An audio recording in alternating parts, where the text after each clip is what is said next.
why don't we get started? It's 12:32, and I'd like to give you a big aloha and welcome to our digital marketing presentation, 5 Levers for Growth in the Digital Age. It's presented by our Diamond Special Investor member, Harris Agency Marketing Group. For those of you who don't know me, I'm Miles Yoshioka with the Hawaii Island Chamber of Commerce.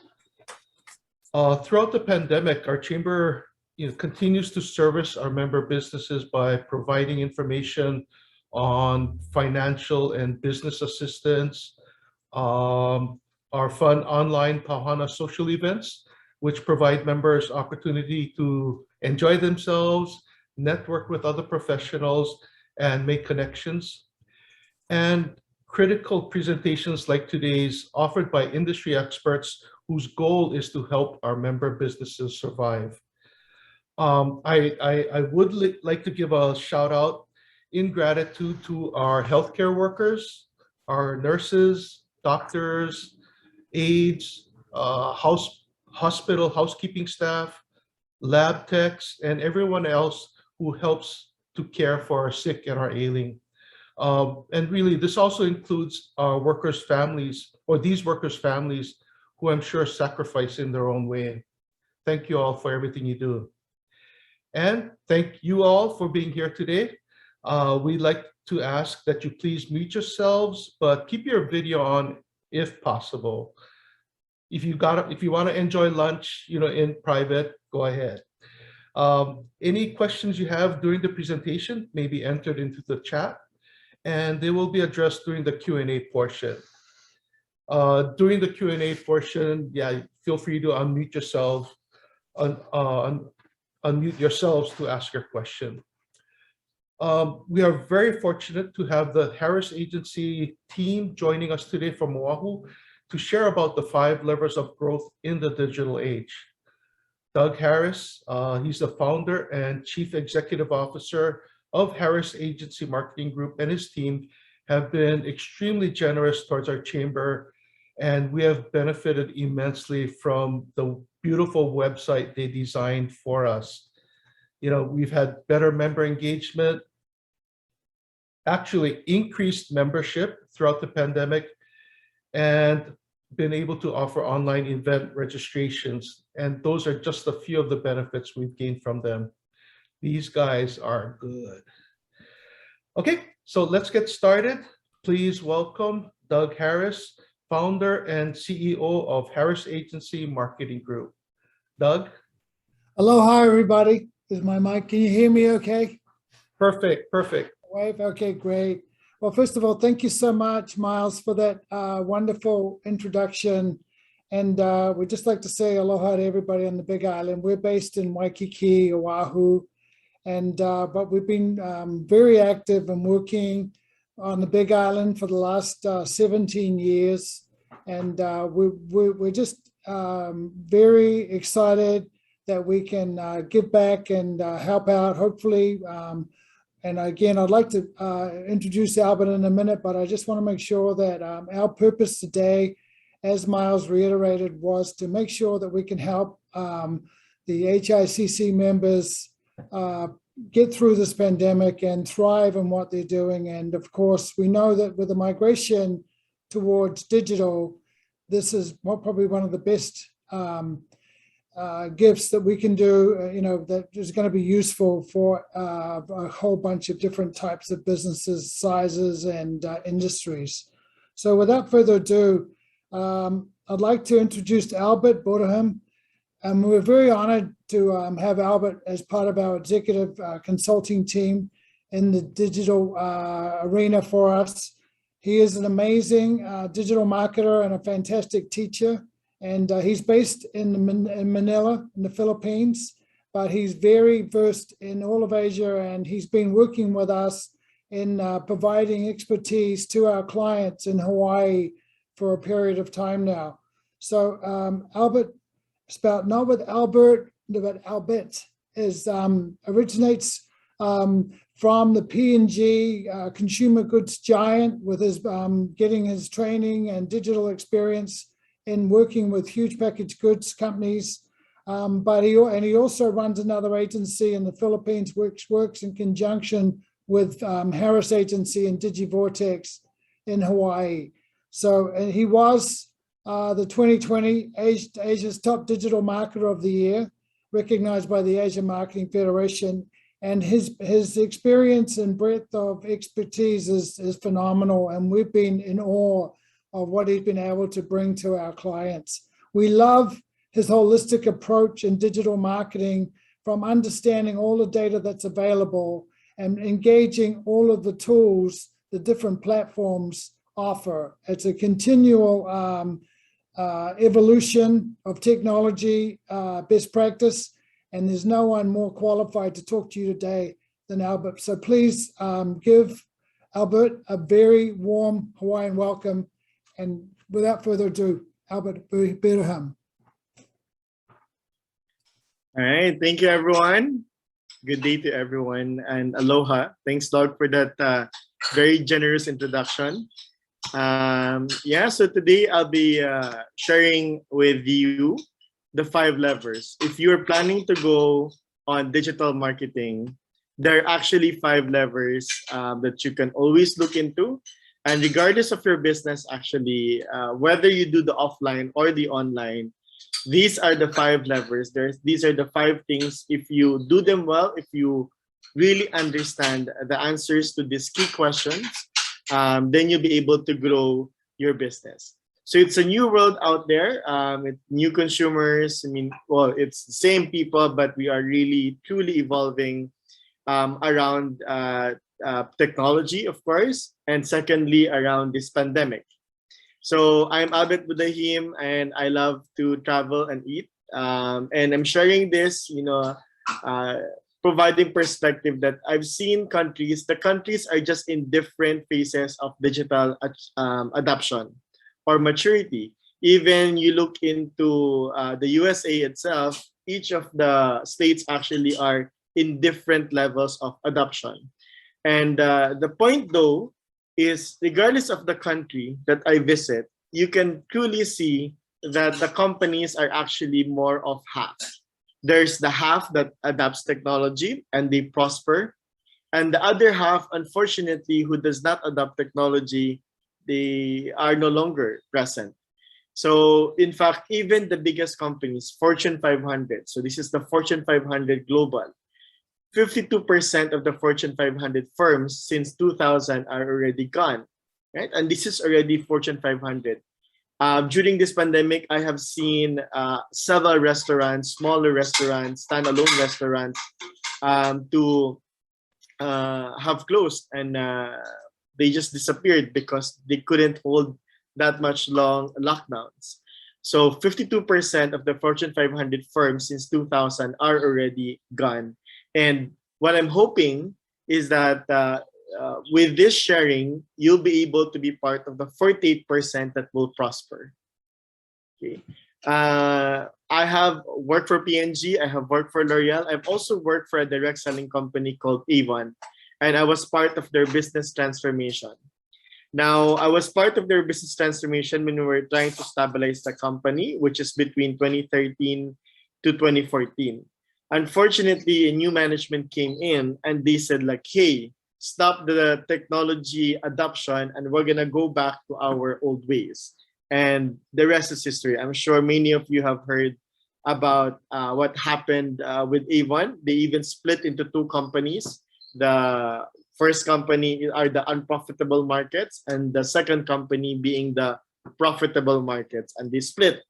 And then what they did with the unprofitable, of course, closed down. Then what they did with the profitable ones, they trying to revive it. But the harm has already been done to the company. So understand that we people, we human beings actually evolve with technology, right? And it's important for us to really have that principle in place, that these are just tools. They do not define us, I agree. However, these are tools to get the jobs done.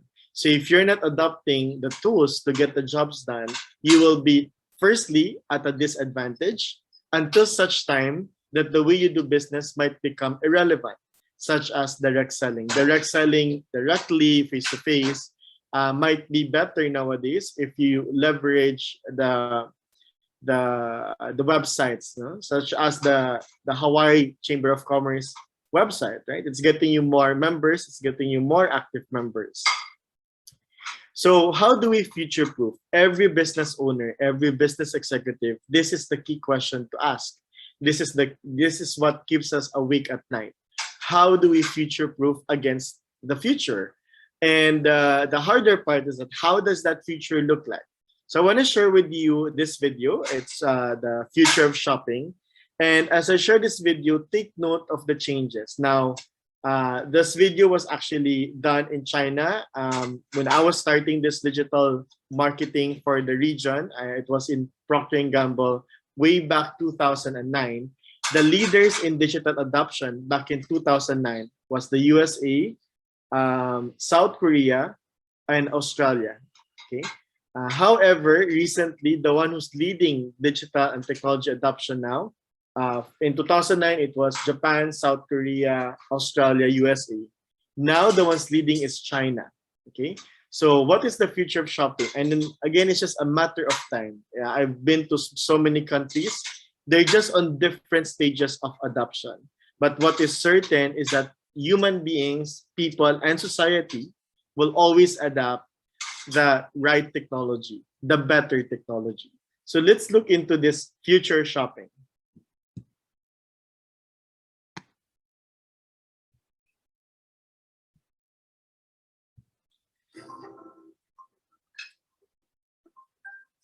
The future of shopping is going to transform more in the next 20 years than it has in the past 1,000. Thanks to advances in technology like artificial intelligence, machine learning, and data analytics, shopping for clothing is going to be extremely different than it is today.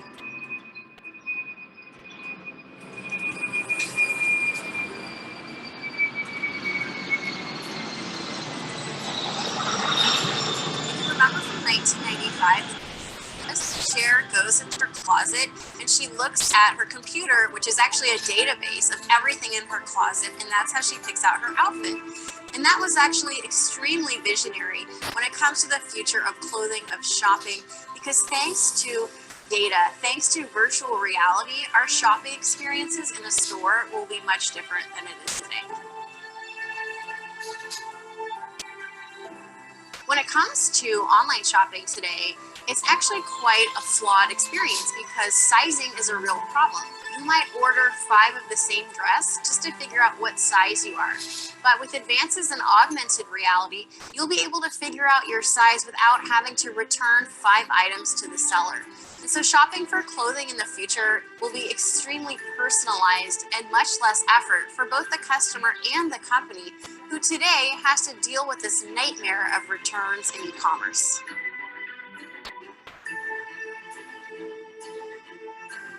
The voice-activated assistant will only grow in its ability to understand what the customer wants and needs. For example, you might tell your voice-activated assistant, "Hey Alexa, I have a date tonight. I need an outfit to go to the beach." And the activated assistant will tell you exactly what to wear, or maybe even deliver it to your door without having to do much effort. In the future, we'll see even more of a voice-activated assistant in the home.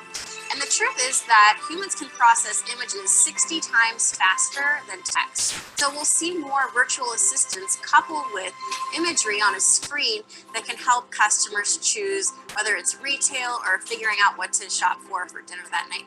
The fact that people want things instantly is not going to change, but the methods to getting those items will absolutely change. And we're already starting to see companies like Amazon play with the idea of drone delivery because it's more environmentally friendly and even scalable than cars today.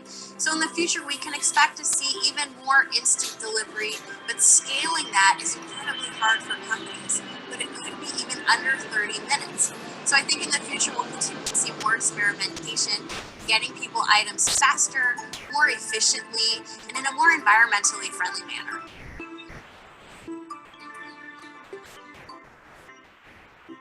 Robots are already starting to change how employees and customers interact in a store. We can only expect to see more robots and robotic process automation in different areas of the business, like supply chain, logistics. We can only expect to see more robots making their way into our customer experiences, but it's not going to be easy.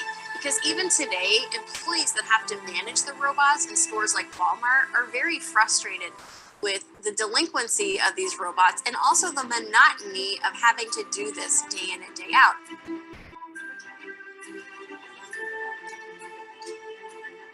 Because today we have everything we could ever want from our fingertips, whether that's a Netflix show or ordering food to our couch.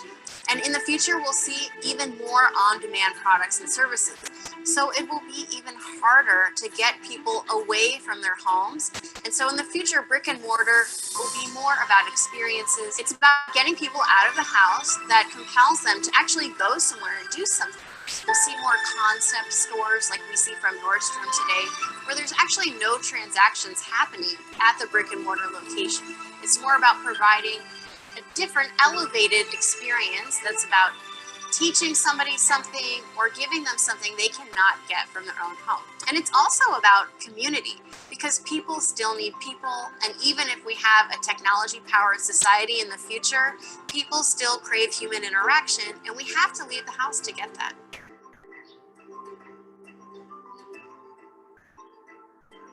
In the future, we won't see less people-to-people interaction. We're going to see more, because studies show that people make other people happy. And while we have all these advances in technology, we'll have robots, AI, and automation. People still crave human interaction. And we're going to see that people miss it when they have too much technology in their daily life. So we will see more human interaction, because people will crave it and they will demand it from the experiences that they have.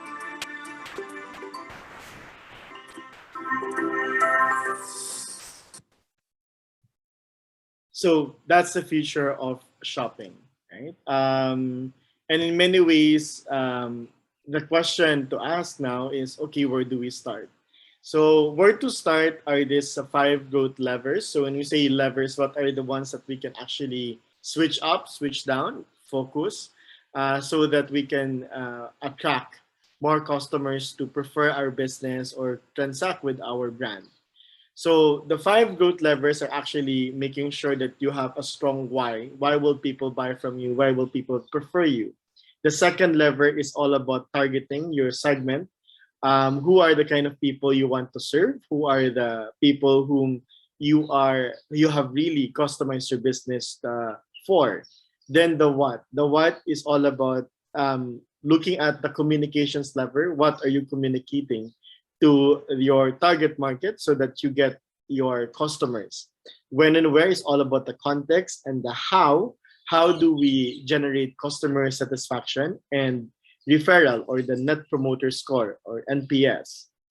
So let's start first with the why, right? Let's look into this. For example, which fried chicken will you prefer to buy? First fried chicken, the chicken in the middle, or the chicken with a Coca-Cola, right? Is it about the number? Oh, the one has like 2 or 3. It's hard to decide if it's just fried chicken, right? But if you put in, how about if I tell you that the first one was from Jollibee, the second one was from McDonald's, and the third fried chicken is from Popeyes, right? So which of these fried chickens are you going to choose? And I'm certain that it's easier to choose once you see the brands, like, oh, well, who made the fried chicken? And that is actually part of why we buy. So there are many reasons of why we buy. This is actually that wheel of why we buy. So this book is summarized by this wheel. So why do we buy? Well, it can be because it's just easier and faster to transact. No complicated menu, right? And it's all about being fast. So the McDonald's value proposition is therefore reducing the hassle. There are shops that we buy not because of the food. The food actually sometimes is really typical food. It's the same drink, but then you are willing to pay 3 times the real value of the drink because it's in Hard Rock Cafe, wherein it's not just food, there's also entertainment. There are reasons why we buy from a certain place, because it is very accessible. No need to go out of your way. It's just there. right? So these are the hyper supermarkets, convenience stores like 7-Eleven. You sometimes go to a certain place because, well, they promote wellness, and I'm all about wellness. And if there's something that is really trending a lot, it's been trending, but this pandemic has really trend up the wellness orientation of the society. And for example, Salad Stop, right, is one of those examples. So know your why. Know your why from why would people buy you? Oh, because they want to support your purpose, because they agree with your purpose, right? In terms of purpose, what do you mean? Like, for example, why would people buy Apple? If you go by the specs, Apple's computers are actually inferior for the same price when you look into the competitor. But why would still, Apple users, Apple buyers still choose to buy Apple? Well, because it's not about the specs. It's about what the company stands for. And the company stands for all about being different and thinking different. So why do you want to sell, right? Why will people buy your products and service? And why do we have the right to win versus the competitors? If you have the answers to this why, and you answer them very well, then more or less you now have one growth lever to grow your business. Because sometimes it's really a commodity. What you're selling is a commodity. So to make it a bit more aspirational, to make it something that people will be loyal to or prefer you over the other commodity, you need to be something more. Right? And that's something I learned from Procter & Gamble as well. When you look into laundry detergents, into shampoos, they're all laundry detergent and they're all shampoos and soaps. But they put in, they built the equity. They really have a strong characteristic for each shampoo. That's the shampoos are not all equal. There's one that has that brings you anti-dandruff. There's another one that is more heavy on like oil. So your hair, if you are a girl, if you have a long hair, it's shiny. Right? So know your why. And why will people buy from you? Hopefully the answer is, well, because you give a better value. And from a digital marketing opportunity, this is how it can be delivered. So for example, why would people buy from you? Well, because it's faster. Everything is just faster if I transact with you over your competitor. So digital can actually help you with speed or capability. Speed or capability from order taking, from coordination, from the back and forth. So faster. Second is because of digital, it can be cheaper. So why maintain multiple stores to cover an area when you can have one kitchen to cover a whole city, right? So actually digital marketing can be cheaper for you. You just need to look into the way you leverage technology, right? Maybe in the past, to serve more households and the whole city, you needed to put up several stores, but now you can serve an entire city with one kitchen and one delivery application. So closer, good relationships with customers, right? So website is working for your organization. Another one will be email marketing. Viber community are also now a trend, right? Or WhatsApp or whatever the community agrees to use. So closer. Larger, there's wider choices. In the past, we are limited by our brick and mortar store space. But now, what if what you offer from a product standpoint, for those who are into retail products, you can now offer everything on the warehouse. And that is so much bigger than a typical store. Easier, flexible services, ease of transaction. It's just like one click away, right? Especially if it's a reorder, right? Like food, ideally, the food that you offer will be the same. Consumer packaged good. Ideally, your packaged goods will be the same, even if it's a different time frame. Right? Digital can also help you gain prestige or an aspiration. So, for example, digital can actually really build that CRM to create the gold, silver, platinum kind of customers profile. Okay, and then of course different, right? Digital can make you better and in a way different than your competitors. So these are the 9 ways on how you can leverage digital to create better value for your business. So that's the why. Why would people buy from you? And that's really the first lever, right, to address. And then addressing that question actually will yield some levers for you to grow your business. The second one is on the who, right? Who's your target market? Understanding your target market, but not just them, what we call a prime prospect. So the prime prospect, these are people likely to buy. So the target market is the potential buyers and shoppers and end users for your business. That's your target market. The prime prospect is a subset of your target market. And what makes them called prime? It's because they are really now in the shopping journey. They are already doing the Google search, like they're really in that phase. So yes, know your target market, but make sure that you understand who are your prime prospect. So this is why search would always yield. If you go on digital, search ads will have always the highest yield, because when a person is already searching, that means the person is already primed for the category, right? So understanding the who is all about understanding who will buy and why. Understanding their needs, their wants, desires. Then, of course, making sure that you truly understand. You understand why are they buying certain things? What's the motivation? And then, is there a tension? Is there an unfulfilled need that they would switch to your brand from your competitors to you?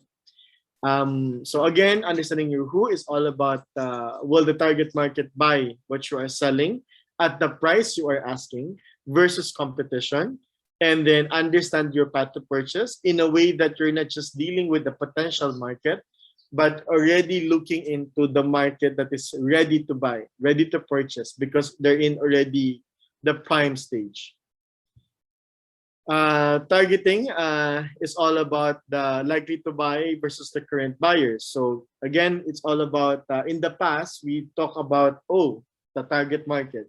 But now you can already deal with the subset of your target market by looking into your current customers already. And in Facebook, that's called a custom audience. And then based on your customer audience or custom audience, you will be able to create and generate people who are like them. And these are called the lookalike audience and remarketing. So on targeting more than just the target market, I'm always working on how I say look things in. and I might not have it right. Sorry, that's Alexa. Okay, Alexa. Sorry. Our household is run by Alexa telling our helpers what to do. Okay, so your target market, you have a target market, then you have your current customers already, and you want to talk to them, of course. And then you want to talk to likely to buy, and you don't talk to them the same way, right? Your potential market, you talk to them differently to convince them to buy from you. Then your current customers, you also talk to them differently because they're already your current customer. They know you already, and they probably expect differently from a potential market. And then from the lookalike would also be different way of communication. So this is now the advance of technology where you can now have specific targeting rather than just looking at the target market. This is the levels of targeting data. So in the past, we just do a lot of awareness, like television. Put up a television and then you hit a lot of awareness and reach a lot of people. But nowadays with technology, you can really now even find high value audiences. You can really find who's into buying things from the internet. So you can really now go down to consideration and conversion. In fact, for the Harris Agency, working with Doug, we do the bottoms up. We do the sales generation first, and then consideration, and then awareness, because we really want to make money. Once you have enough money, then you can expand the current market share of your business. So these are now the levels, and you can see here, there are specific KPIs depending on the result. And what we want to emphasize is that it's possible now you go bottoms up, which is conversion first, show me the sale, show me the business, and then you expand your reach. So these are the example of Facebook targeting for those who have not yet used Facebook.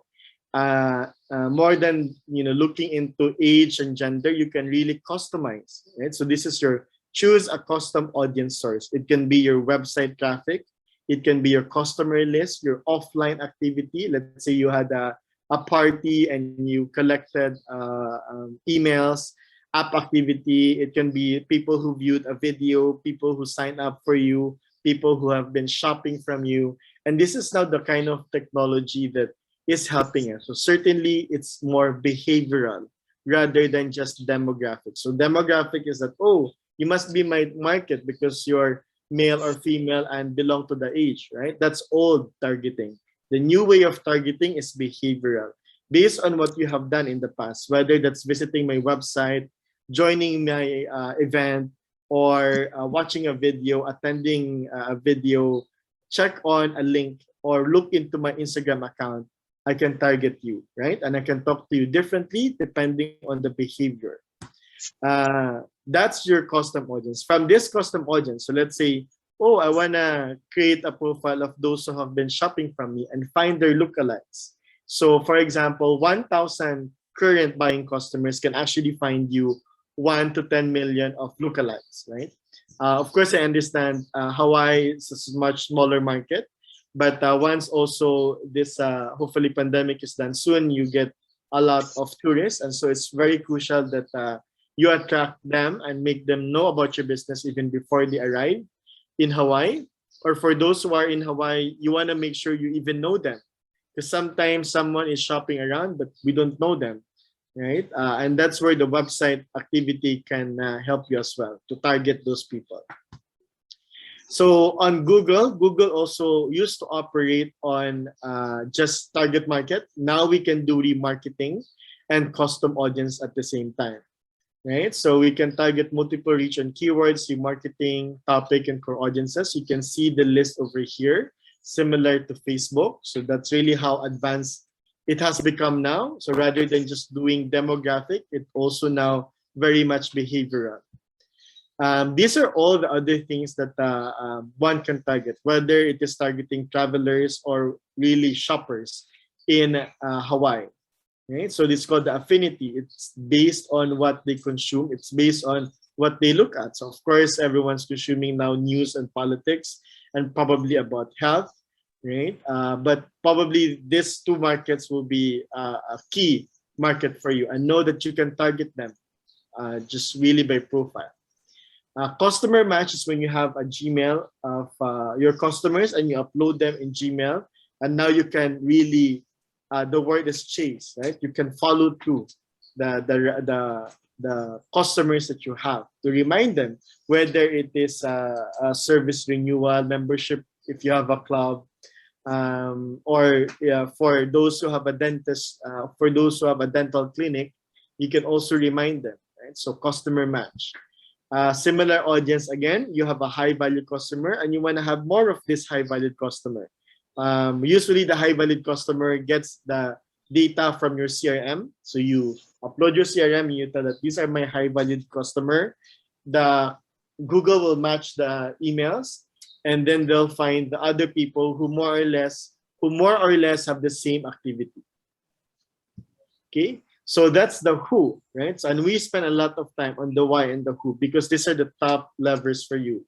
If you get your why right, and then you get your who correctly, the rest will be an easy thing to do. On the messaging, this can be a very long talk, but you'll be giving a copy of this deck. No? So let me just explain this one. So coming up with content, you need like a process for it. So the process, of course, is that first we need to have a content strategy. Then we need to decide on the content type. So for example, the content type, the best content type is video. Okay, so from the video, we choose now this is the format, video. Then we choose the content type, which is the pink one.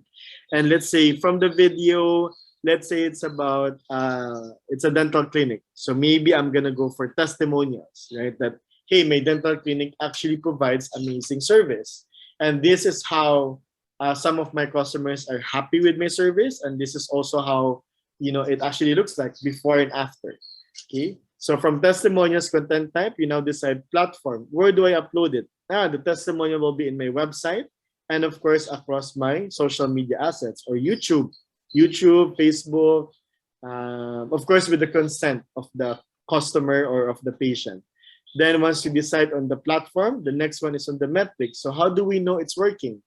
Of course, I am going to be after the unique visitors, and then I'm going to also be looking at engagement metrics, right? And then of course leads. No? I want to have sign-ups. I want to have sales. Okay. Then you go to the goals here, right? So is it about branding? Yes, of course, shares, engagement, and so on. And then the sharing trigger. So this is one of the things that we all need to be familiar with.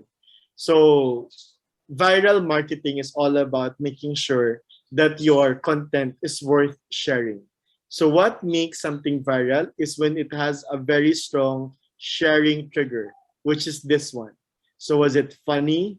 Was it sexy, shocking, moving? Well, I advise you go away from sexy, go for like funny, cool. Zeitgeist would also be good, and then cute, right? And then you have the checklist over here. Okay, so this is a content marketing map for you. Like, how do you make more content? How do you do it properly? This is the way to go. Okay, so that's the what, the messaging lever. So now you look into the when and where, the context, the event, the time that you engage the customer. So there are a lot of innovation nowadays, as you have seen in the video.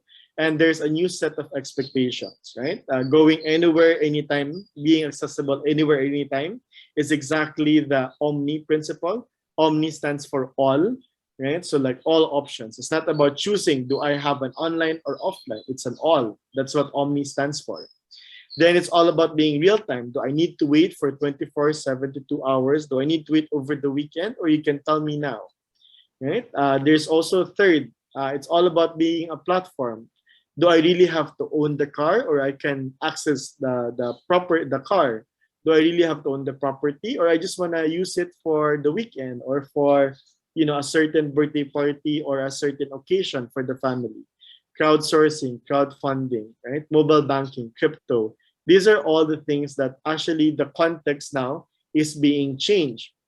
And this is coming from the World Economic Forum. So in the World Economic Forum, this is the kind of discussions, right? So how technology actually creates a line, right? A lines of the haves, the have, you know, access to technology, and the ones that doesn't have, right? But it's definitely disrupting.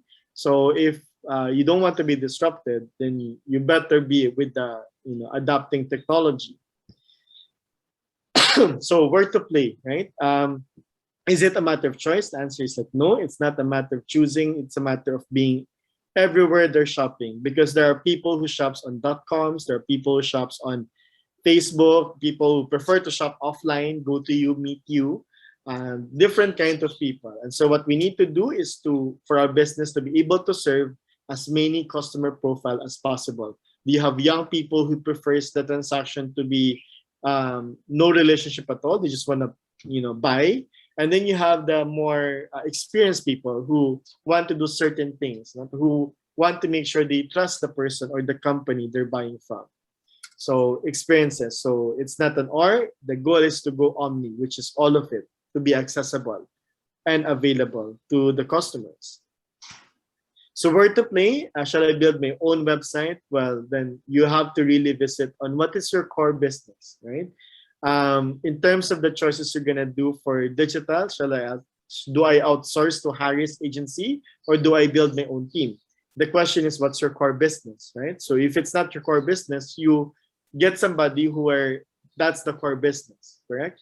You need to be focused. So for example, when I was working for all the big guys, P&G, Avon, L'Oreal, all the tech are outsourced. Why? Because the core business is on the products and on the brand management. It wasn't on the tech. So always be clear on what is your core business, where you put your time on, right? And be clear about that. Who will do what? You know, what is the 3, 5, 10 years roadmap?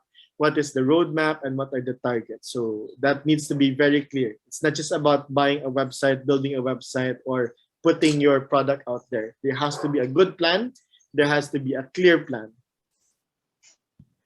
So after that is on the how. The fifth lever is actually on the how. How do we make our customers satisfied, happy with our service, and then refer us to their friends and family?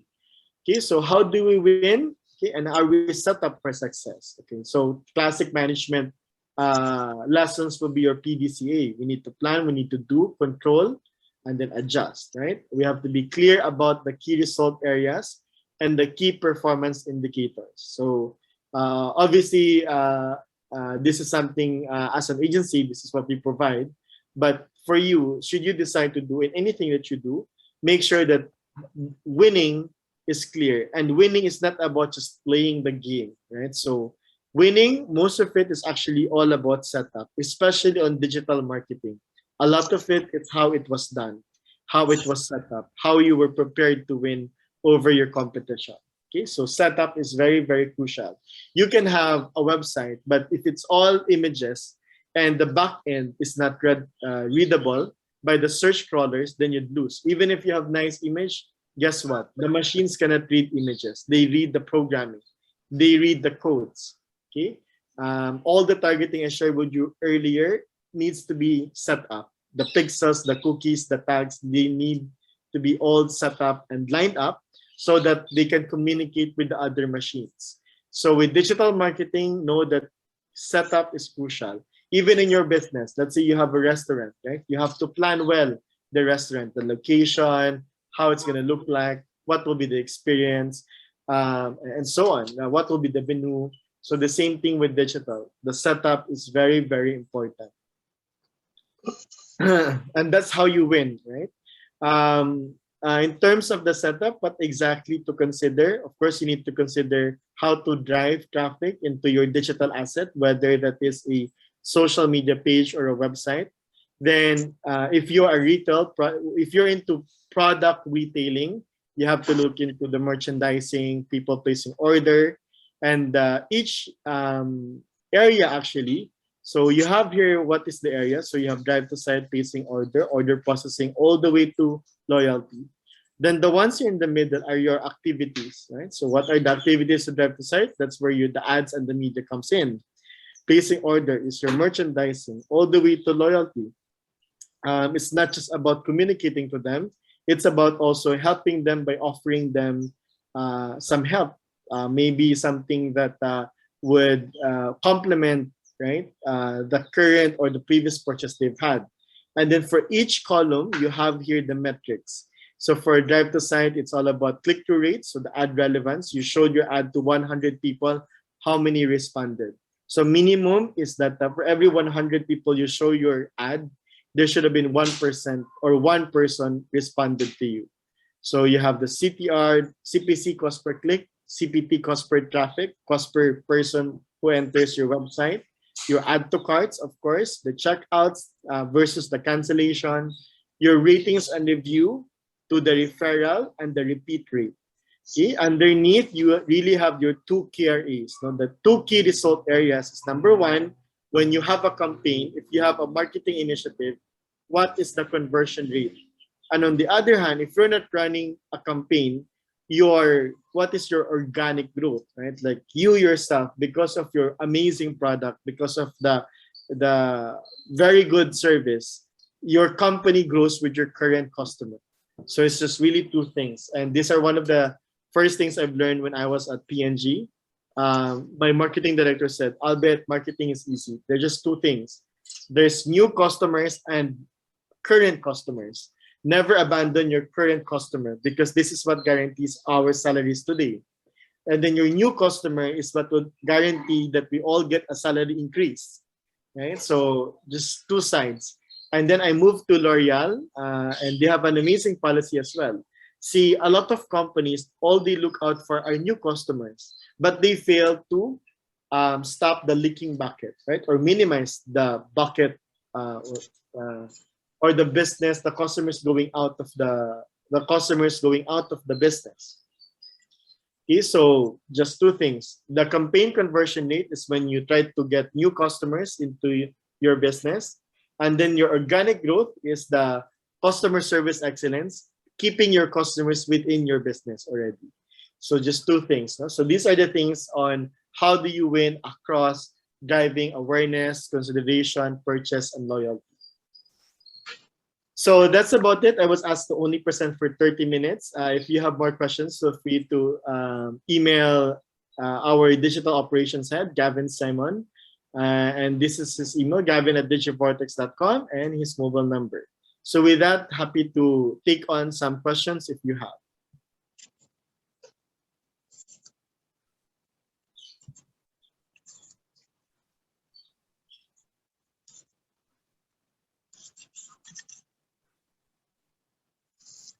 Okay, do we have any questions for Albert, or feel free to submit them via our chat?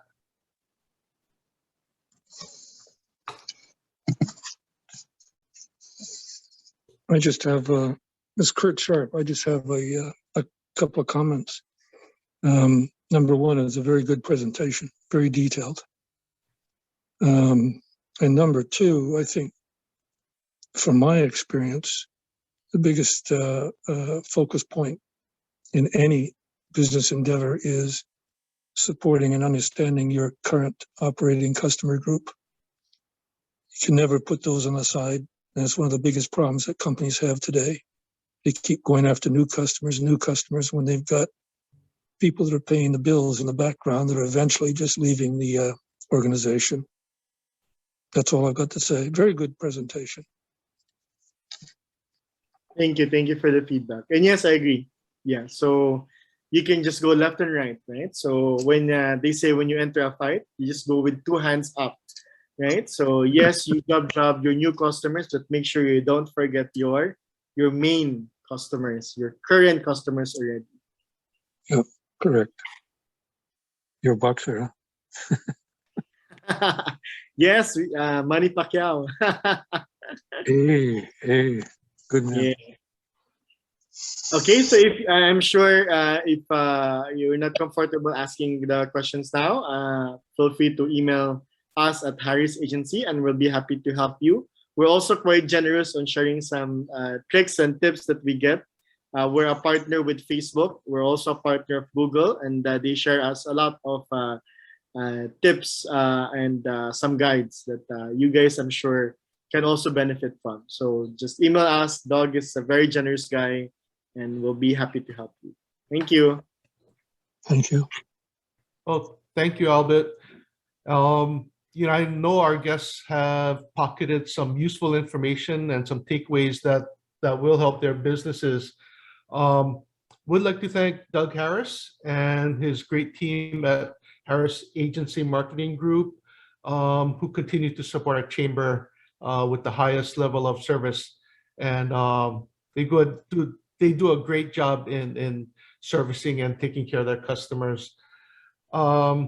Miles, but thank you. Honestly, for us, we just want to help right now. We really appreciate all the accolades, but our mission right now is to help everybody that's a member and small businesses just to get through this unprecedented time. So we appreciate all the accolades, but we really just want to help and do whatever we can to make sure everybody's going to do well as they can right now. Yes, and we do appreciate you guys. Thank you, Doug. We did have a question come in. Let's see, for From service. Shannon. Yeah, I read it. In the chat. Okay. Yeah, What you think, thanks, Albert? Sure. Happy to answer. Well, sometimes maybe it's not about repeat, because if it's a tourist, it's like they're just passing by. And if you're dealing with tourists like me, I'm more of like, if I've been there like 2 or 3 times, I will explore other places. So maybe the way to go about, if your business is in the tourist, go for the referrals. Like, yes, of course, you want them to be satisfied, because what will they tell their friends and family, right? Make them satisfied enough, but instead of going for like repeat, you go for referral campaign. All right, so that may be a solution. So what would be examples for this? If you look into, aside from the tourism industry, you can also look into like appliances or cars, right? You don't buy every year and drive repeat purchase. So what you do is drive referral program. So that can be a good one. Number 2, instead of having campaigns for repeat, have campaigns for the lookalikes, right? So you know that this person was from this country. When you plug in that data into your CRM and you upload it into your Gmail, the Google platform, you'll be able to find lookalikes for you from that country who might want to visit, Hawaii.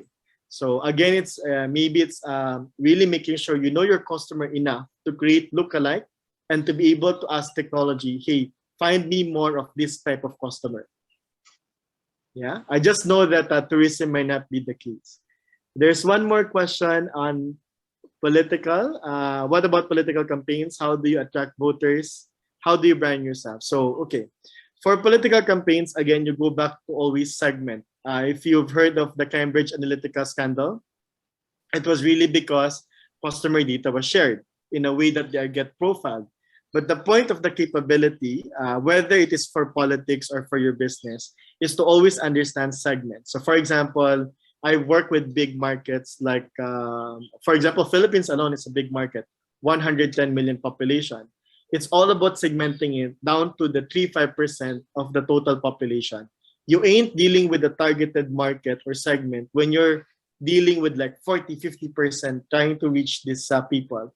The truth is, it will always go down to a segment, 3-5% of your total population.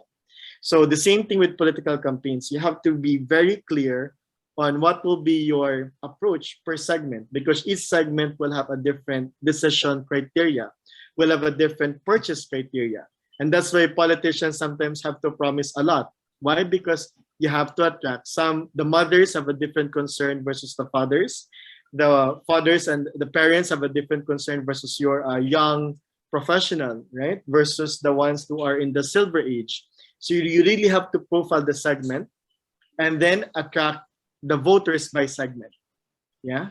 So understand the segments, understand the groups, understand what attracts them, what will make them prefer, what will drive their purchase, or in this case, what will drive the votes.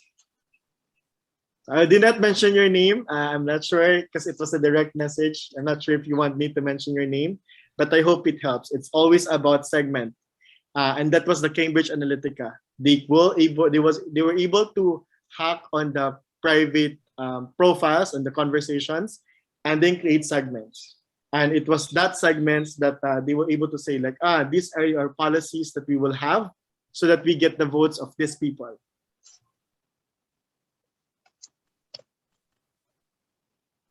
Okay, so any other questions?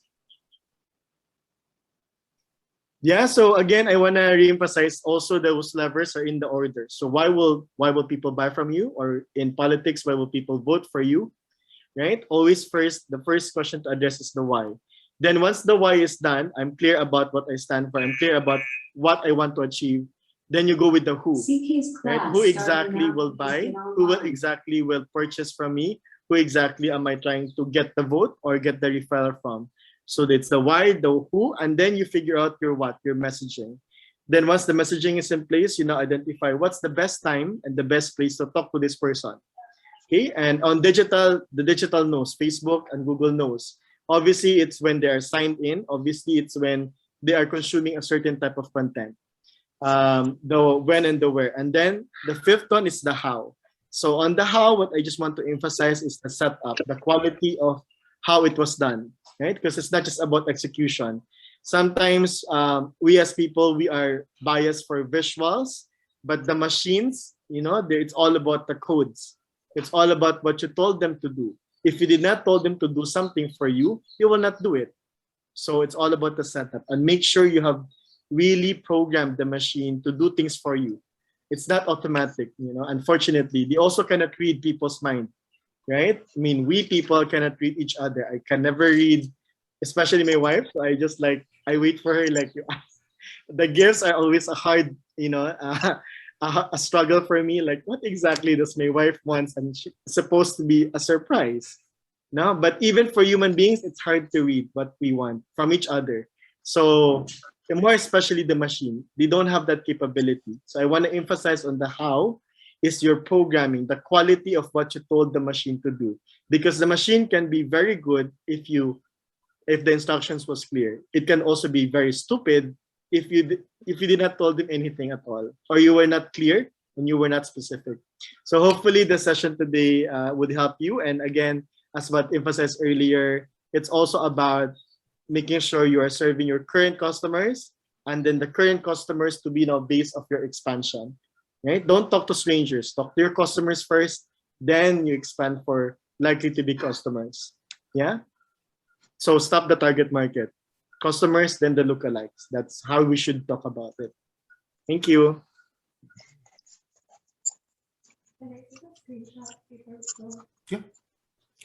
If you guys don't mind, can you just turn on your camera so we can get a screenshot of everybody?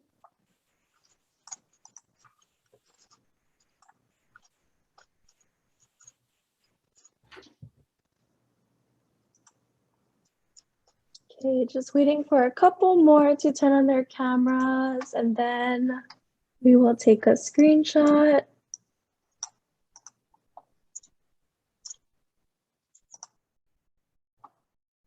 Okay, so just keep smiling because I have to take a couple. So ready, go. Just smile. 1, 2, 3.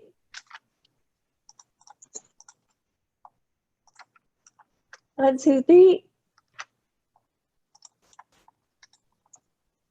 Okay, I think I got everybody. Looks good. Thank you, everyone.